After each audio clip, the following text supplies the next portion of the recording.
Welcome back, everyone. And in the last video, we talked about just the different kinds of methods for solving systems, a little bit about it, and kind of where we see it in the real world. And so today, we're actually going to go through these specific methods, and we're going to talk specifically about the graphing method of solving systems.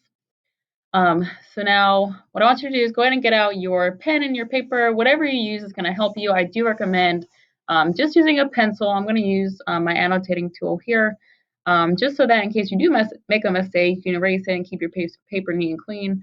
You don't get confused by any stray marks. And then also I do recommend that you use graph paper so that you can be precise. Okay, so if you're moving on, that means that you're kind of ready to go and you've got everything you need. So remember, the goal of this objective here is to find that point, that key point where our two graphs intersect. And so in this method, we would use the graphing method. And some of you might be asking, okay, well, how do I know to use the graphing method? And I'll give you two pieces of advice. The first one is use that graphing method when you have both of your equations are in y-intercept form. Okay, and y-intercept form is a term you have definitely used in your previous classes, but essentially sorry, I keep saying y-intercept form. It's slope-intercept form, which of course, let me go ahead and edit that here. So slope-intercept form, which is y equals mx plus b. So that's going to help you. So again, slope-intercept form. So in number one, you can see that y equals, you can see x plus 2, and then you have 3x minus 2. So what I'm going to first do, and this is a method that I really like using, is I'm going to use actually two different colors to write and work with my graph. I'm someone who definitely likes colors and definitely likes to be organized that way. So I'm going to use blue for this first one. And I'm going to work specifically with that equation right now as we get started. So the first thing I see is that both of these equations, and usually in a system you'll have this little brace here. It's a little fancy. So I see it's in slope-intercept form, right? I have my slope, which is attached to the x, and then my y-intercept, which is the constant on the end. And then I see the slope here and the constant on the end. So in my first one, again, I'm going to use blue for this first one. I see that my slope is 1. And the 1 comes before that x, the positive 1. And then the y-intercept, which we use is b, is going to be 2. So I'm going to go ahead and I'm going to plot this on my graph by hand. And now some of you are saying, well, I have a calculator. Can I use it? You can. If you're in some upper level math classes, you'll definitely have access to that calculator. However, when you do get to AP Calculus and some of the higher level math classes, even on your EOC, there are going to be times when they are not going to let you use that calculator. So you should be a master of doing this by hand. So let's show you how to do it by hand. So to graph a line, you want to start by plotting your y-intercept. And so take a look. What was our y-intercept that we talked about earlier? It was 2, right? So I'm going to go up to the 2. I'm going to plot that thing. Right, here's my first point. Here's 2. And then I'm going to use my slope to make some other points. Now remember that slope is rise over run. And for us, we have the number 1, which really means that would just be 1 over 1 in a fraction. So this means that we are going to go up 1, because again, that's that rise on the top. And we're going to go to the right 1, because again, that's the bottom, the run. You're running across, or you're lifting up or rising up. So from my y-intercept, as I plotted earlier, was 2. I'm going to go up 1 point, the 3, and then over 1 point. And I'm going to draw a point. I'm going to go up 1, over 1. And I'll keep doing this until I kind of run out of space here. Up 1, over 1, up 1, over 1, up 1, over 1, right? So now that I've ran out of space on this side, I'm going to go the opposite way. So I want my line to keep going on and on forever. It's unlimited, it's unbounded line. So I'm going to go down 1 and left 1, down 1, left 1, down 1, left 1. Again, we're doing this because we're going the opposite direction, and we're gonna, whenever you go opposite, you're gonna flip the signs. I'll go ahead and do that. And then I want to, of course, connect all my points. Now, of course, I'm going to choose to use my handy dandy annotator here. Oh no, it's green. I didn't really want it to be green, but that should be okay. Let me try this again. Hey, there we go. That's the blue. That's the blue I was looking for. All right. So again, that is my first line. So now let me use, I'm gonna use a positive color. Let me use purple, right? A lot of people sometimes use red, but I'm gonna use purple. So I'm gonna use purple for my second equation. And we're gonna repeat this process, right? And again, remember, we know that the definition of a system is two or more equations graphed on the same plane. And right now we only have one equation graphed, so we know we have to graph that other one. So I'm gonna go ahead and start the same way. What's my slope? I'm going to take a look. What's the slope in this equation? Y equals 3x minus 2.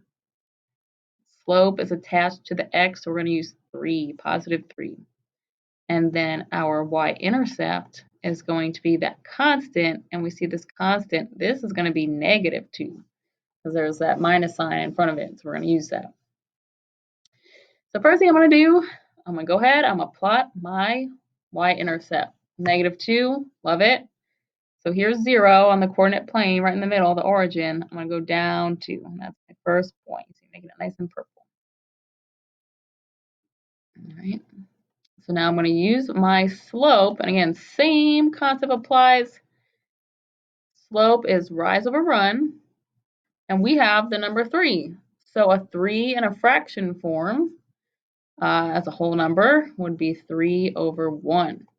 And so this means, since it's positive, we're going to rise up 3, and then we're going to run. That means we're going to go to the right 1 unit or 1 box, whatever your label is. So with that information, head on back over to your original point, your y-intercept, our purple y-intercept, which is negative 2. I'm going to go up 3 spaces. So 1, 2, 3. All right, that's up 3, and then I'm going to go to the right 1.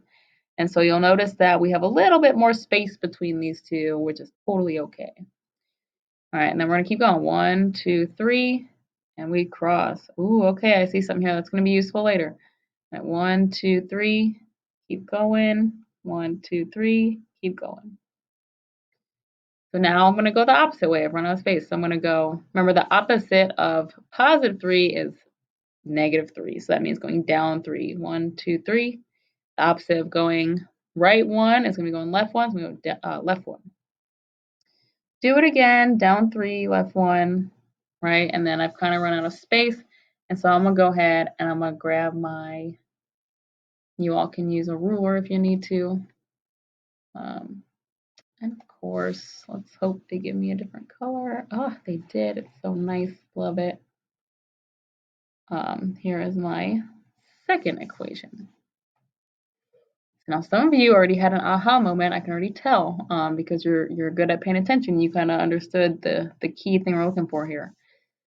So remember, our ultimate goal is to find this point where we intersect, right? And so when we look at this graph, where is the point that they cross over? So keep looking. Oh, bingo, I see it right here.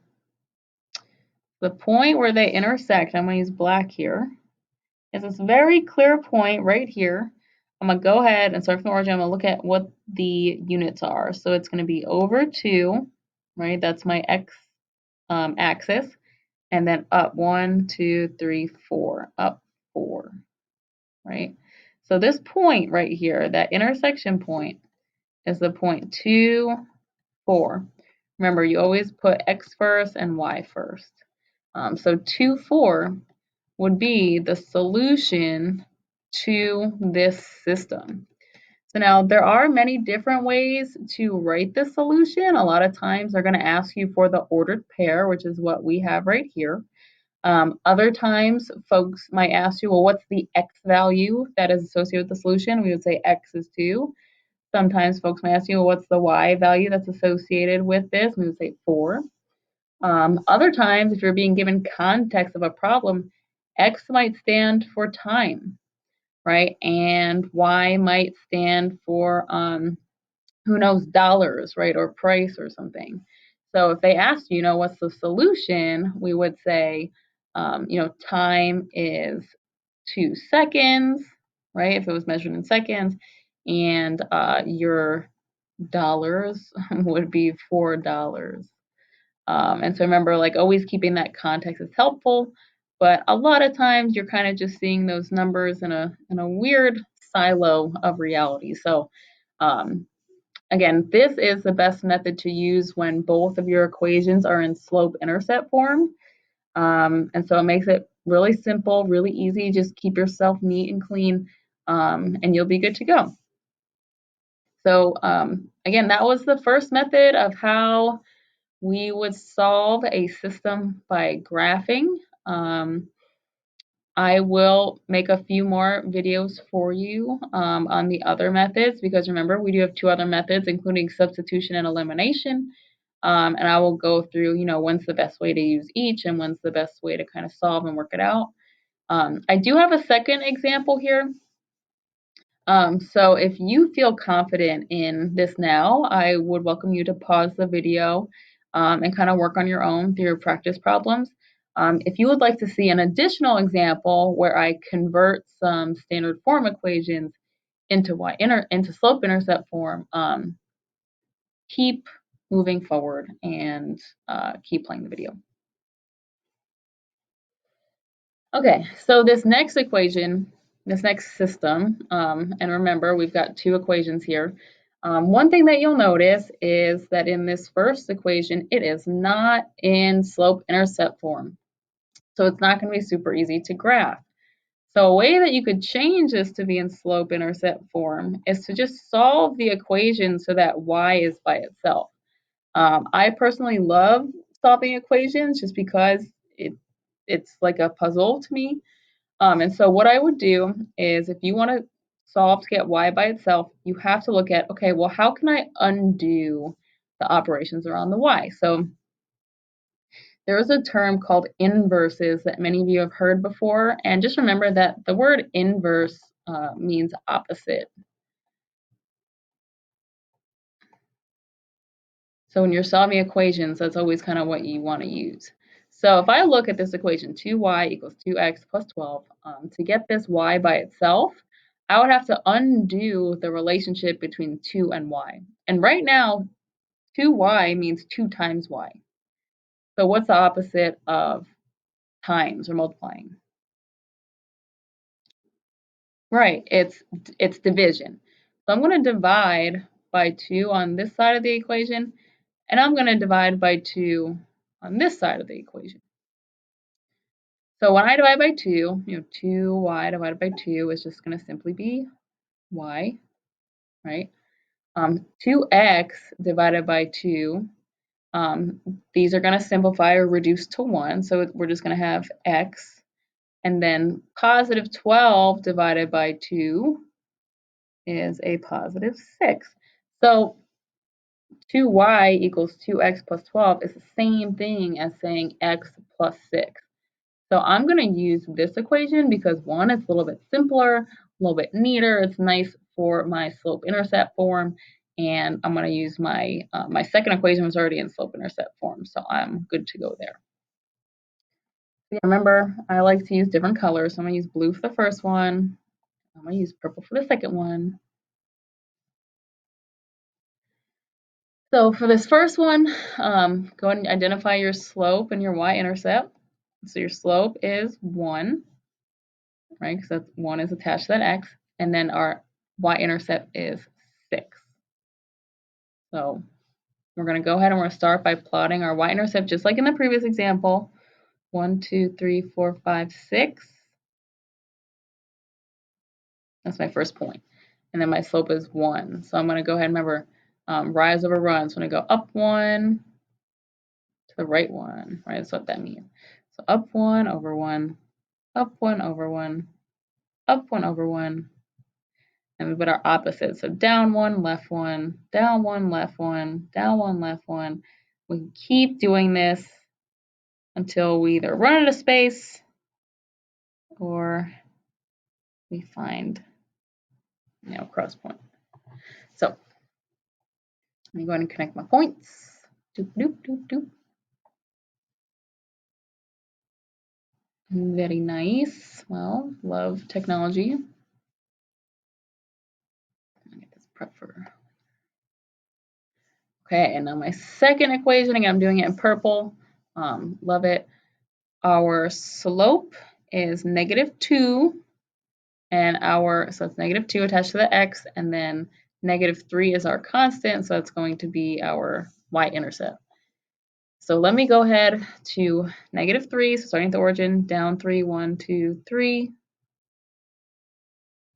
And now I'm going to use that slope. So this slope in this case is a -2, which means that I'm going to go down 2 and to the right 1, because -2 in fraction form would be -2 over 1, which would mean negatives going down, and then the positive 1 is going right. So we're going to go ahead and go down from our starting point, which is our y-intercept. So down 2, 1, 2, to the right 1, down 2 to the right 1, down 2 to the right 1. Then we're going to go up 2, left 1, and we're going opposite now. Up 2, left 1, up 2, left 1. Ooh, and I already see what our possible answer is going to be. I hope maybe you see it along with me. That would make me super excited if you did. And so I'm going to go ahead and connect. That's my sleeve I caught. Okay. So then just look at your graph and say, okay, do I see the point where these lines, these two linear functions, where do they intersect? And I do see a point where they cross. So what is that point right there in the middle there? Let's go over. So it's -3 over here on this x-axis, and it's +3 on the y-axis. Wow, I don't know why my accent just came out really badly.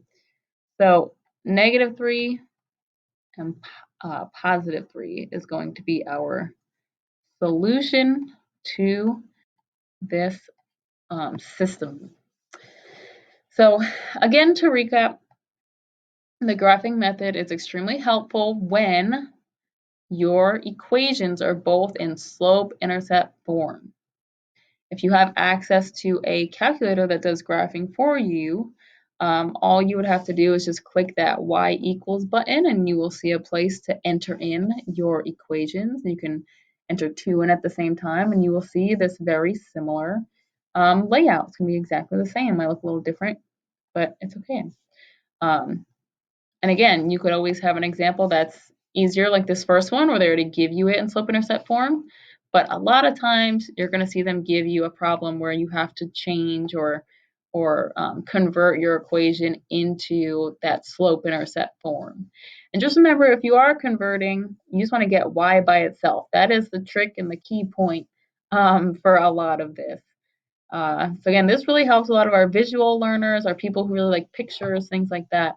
And again, we will, if you feel confident, please go ahead and end this video. Go ahead and start your assignment, your practice work.